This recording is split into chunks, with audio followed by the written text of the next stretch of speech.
Hey, it's me, NT, and welcome to my in-depth walkthrough on how to beat the Forum, including a quest line that actually removes some of the enemies. The Forum is technically an arena fight, but I'm including it in my boss walkthrough series because it smells like a boss, feels like a boss, and hits like a boss, especially that big bug with the bell hammer. The Forum is an arena with 11 waves. Fail any wave and you're sent back to the, thankfully close by, bench. One of the biggest problems with this fight are the Clawmaidens, puppets animated with silk that will join a wave seemingly at random. That means a 2 enemy wave will suddenly become 3, or a wave that is almost over will suddenly have an extra enemy to defeat. Also, once a Clawmaiden has charged up their attack, they'll launch a projectile with a surprisingly large hitbox that deals 2 masks of damage. But their real problem with Clawmaidens is that to charge their projectile, they take silk from you. This can completely stymie your ability to heal, so your only choice is to ignore the other enemies and chase them down, possibly landing you in hot water as you dash to and fro. Wouldn't you love to get rid of these annoying enemies? Well, good news, you can. However, it does take a bit of doing and requires you to get the double jump first. Traversing Mount Fae requires the Clawline grapple hook. If you haven't found this yet, you can find it in the fire area in the Underworks. Since Mount Fae is so cold, you can only traverse for a short amount of time before you start taking continual damage. Look for the lights on the walls that project a circle of heat, and warm up a moment before pressing onwards.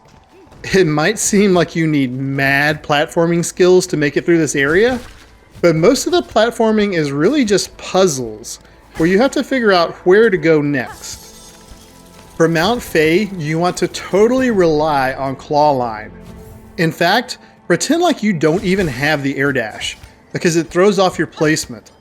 This means that the more silk hearts you have, which lets you regenerate a bit of silk, the better. I was really glad I got my second silk heart from beating the Unraveled and White Ward before attempting Mount Fae. I've got 2 hot tips for locations in Mount Fae. First is a bench hidden behind a breakable wall. If you don't find it, you won't be continuing your ascent. Second is this set of spikes set into the wall. Instead of trying to make a difficult jump around them, just pogo off them. Every hard spike in the game, which are spikes that look like blades instead of like thorns, can be pogoed off, and these are no exception. Once you see this dashing fellow, you'll gain double jump and have everything you need to get rid of the Clawmaidens. This is the bench you'll start from, and the room the Clawmaidens are coming from. It's just a short little run from the bench to the room we're trying to get to. Once you enter the room, hit the bed away from the wall, strike it until it rolls into the middle of the next room, and double jump into the room above it. Now the next room is full of Clawmaidens, so you'll have to deal with them as you push a bed under this skylight, break the skylight, and jump up into yet another hidden room. A short platforming section later, and you're in the room that controls all the Clawmaiden puppets. Cut their silken strings, and the Clawmaidens will fall to the ground, never to rise again. Now we can focus on the Forum without them interfering or taking our silk. Here's the location of the Forum, and the bench you'll start from.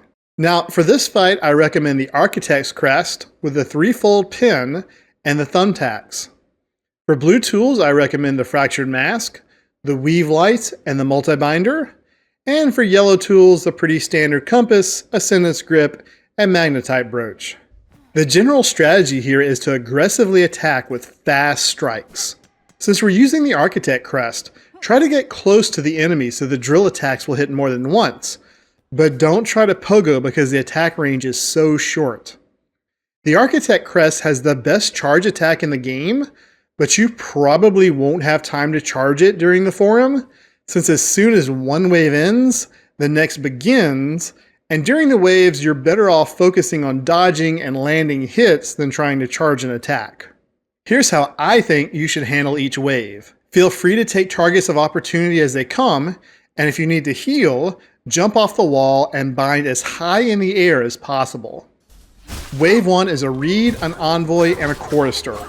First of all, take out the 2 ground enemies, then the reed. You normally want to save the reed for last because he can counter and he has a couple of different attacks that will take him around the area and it can be kind of hard to track him down. So save him until you can focus on him. Wave 2 is 2 choristers. This is probably the easiest wave. Just kill one and then the other without getting hit.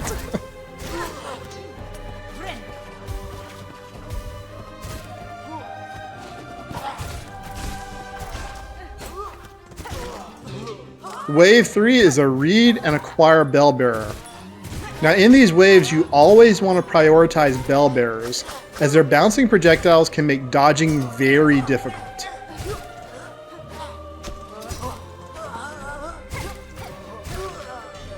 Wave 4 are 2 ministers. Try to stay in front of and below the ministers so you can jump in for an attack or run away to dodge. Don't attack them when they're blocking or they'll counter.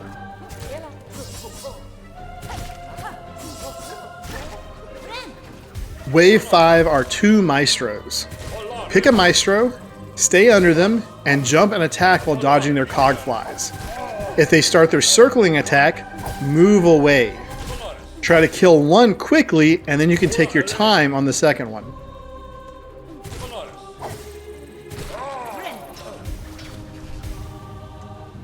Wave 6 is the choir clapper, which essentially is a mini boss. For the choir clapper, we're going to use a hit and away strategy. You can only get about 1 attack in after he whiffs an attack before you need to dash away again. His most basic attack is a fast little hammer slam. When you see him in this stance, you should dash away. Now the choir clapper has 2 attacks where he charges his hammer with white light. First is when he lifts the hammer straight up above his head, charges it, then slams the spike into the ground and sets off a series of explosions that travel along the ground. Jump over the explosions and attack him on your way down. He also has a short range, but very vertical jump attack, which isn't a problem unless he has you against the wall and you're trying to get over him. So don't let him pin you in. And remember to use air dash and double jump to get past him. Second is when he goes into his hammer slam attack stance, charges the hammer, then leaps high into the air and slams down, leaving a white circle on the ground. If you stay in this circle like I did, you get exploded. This is an attack you should avoid completely and wait for the explosion to finish before you resume attacking. Once you beat him, you might hope that you're done, but you're actually only halfway through. I'm going to fast forward through the next 4 waves because you fight them exactly like the previous waves. Prioritize getting rid of bell bearers, use your 3-fold pin if you need to, and save reeds for last when you can focus on them. Remember, each fight is just another fight. If you met them individually while running around the Citadel, they wouldn't be an issue, and they're not a problem here. Don't think about how many waves you have left. Focus on dodging and attacking. While the 2 choir clappers are entering the arena, throw out thumbtacks on the left and right sides. If the thumbtacks disappear during the fight, throw them back out. These 2 jerks have the same attacks as the one earlier, so you don't have anything new to worry about. Start the fight by focusing on one of them, then when they both move in, double jump and air dash to the open part of the arena. What you want them to do is to stack up, so they're both in the same spot, giving you more room to maneuver. Instead of attacking with your needle, use your 3-fold pins and your thumbtacks to attack. If you get pinned in, jump off the wall, double jump, and dash away. These enemies can control a lot of the space around them, so give them a wide berth. Thankfully, the choir clappers don't have a lot of health, so it shouldn't be that long before they fall. Even if you squeak by with 1 mask like me, the path forward will be clear. I hope this video helped you out, or at least gave you an interesting look at the forum. I'm going back to actual bosses on my next walkthrough, so if you'd like to see my tips and techniques for the next set of Act 2 bosses, would you please subscribe and turn notifications on? And if you found this video super helpful and you want to support me, there's a Ko-Fi link in the description. Anyway, that's it for me this evening. I hope you're still enjoying Silksong, and bye!